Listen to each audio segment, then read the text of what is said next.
What's up, crew? I'm Heath Evans. Man, had a blast here with Mark Bell. Why do you invite me here?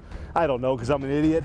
10 years in the NFL, 3 years in the SEC, grew up in South Florida, wanted to play in the NFL since I was 4 years old, and somehow made that become a reality. And now I get to have the awesome job of working at NFL Network as an analyst since I retired for the last 6 years. This is my 7th season blabbing away on TV, so man, follow this man. I'm definitely in line. I learned a lot today.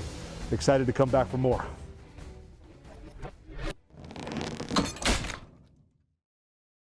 All right, let's tackle maybe the biggest issue hurting, I think, the NFL, that a lot of it is just factually untrue. Let's talk about concussions. Yes, the C word. Here's the deal.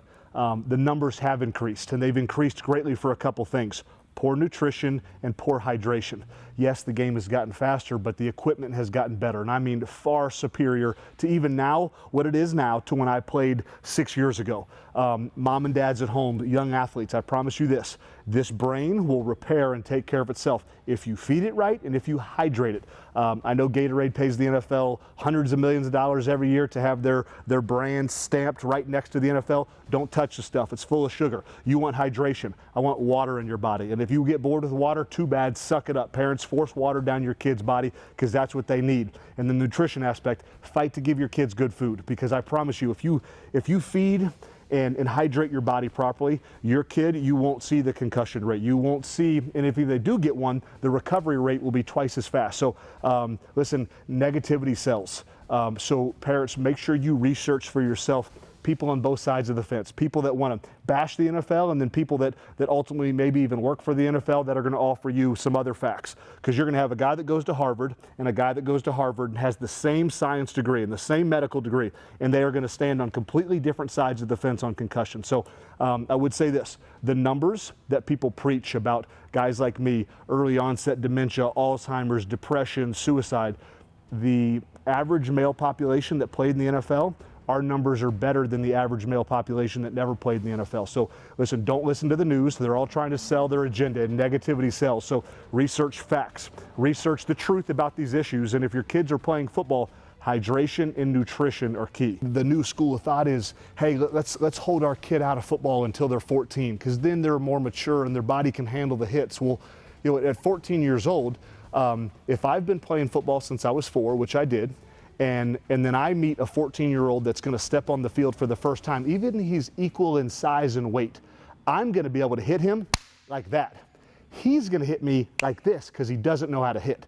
And so if you start a kid, concussions are caused by speed. You know, people think it's hits. Yeah, it's a hit caused by speed, because if I just take like this blunt force and hit my head as hard as I can, I don't care if it was Mike Tyson, he can't give me a concussion. If I let him wind up with speed and power, that's what's going to give me the concussion.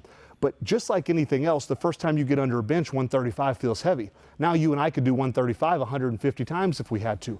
You start your kid playing when he's 4, he's going to hit somebody like this. And then when you start him at 7, he's going to hit like this. And then when he's 10, he's going to hit like this. And when he's 14, he's going to hit like this.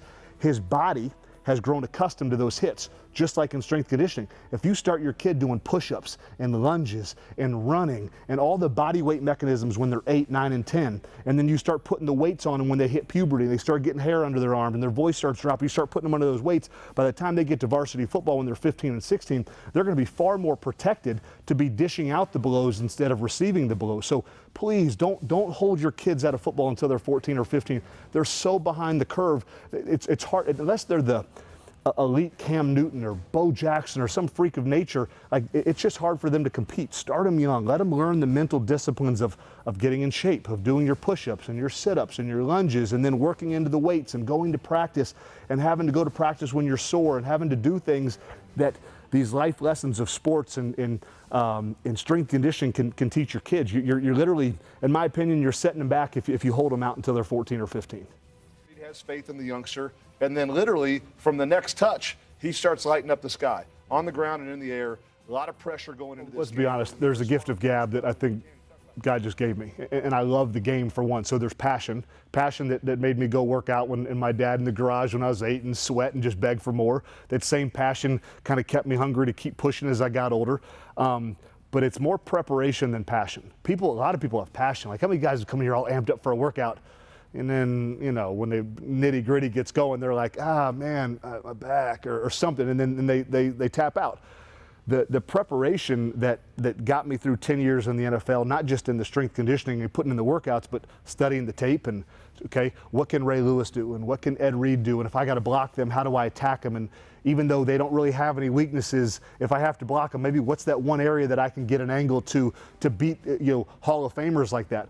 Well, now in the TV world, it's just putting in the time to watch the games. The girls, you know, Ava and Naomi, they freaking hate football. You ask them, you like football? Their answer is like, we like what football gives us. You know, they like the house and they like the blessings of the NFL, but we just watch tape, you know, and we're just watching football because that preparation, when everyone else wants to be out partying when we were in the league, I'd be working out or I'd be resting. Now when guys, you know, hey, let's go out after work, I'm going to go home and watch that tape because I know when Total Access comes on and I'm called on to give an answer on the Pittsburgh Steelers, I better have an answer that's of quality because there's no Hall of Fame jacket coming my way. There is no illustrious career. I was a fullback. I'm not a quarterback. I'm not the great Deion Sanders or Michael Irvin or Kurt Warner that I work with. So I have to give true substance at all times. Otherwise, I lose my job. So there's that tenacity of I always got to perform, but it comes down to preparation.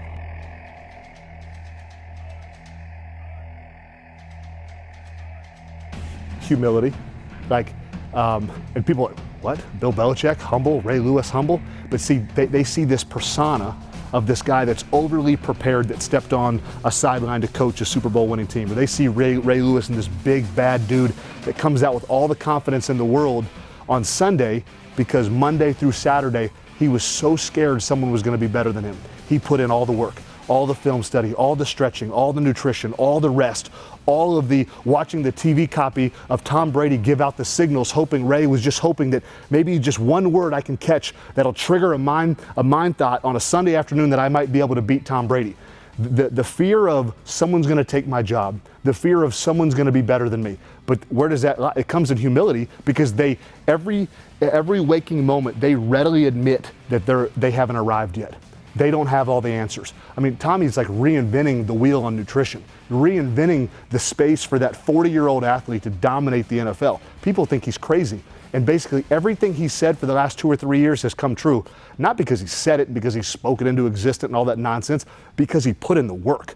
And Ray was the same way. Ray would prepare in such a way, and if you talk to Ray and get to know Ray, there is such a humility in him. There's not an ounce of entitlement. There's not an ounce of, I'm the best thing that's ever happened to the NFL. There's not an ounce of everything that we see this young generation, I've arrived. That's all crap insecurity. Them boys are scared to death. Ray and Drew and Tommy and Bill knew they had to outwork everybody every week, otherwise someone was going to catch them. So what people see on a Sunday is like this small glimpse of like all this mentality of, holy crap, I better put in the work. Someone's going to get me. Someone's coming for my job. Someone's going to take my Hall of Fame jacket. Someone, and it's what drives them. But you take back that root cause, it's humility. It's the fact that they don't think too highly of themselves and they know they have to put in the work.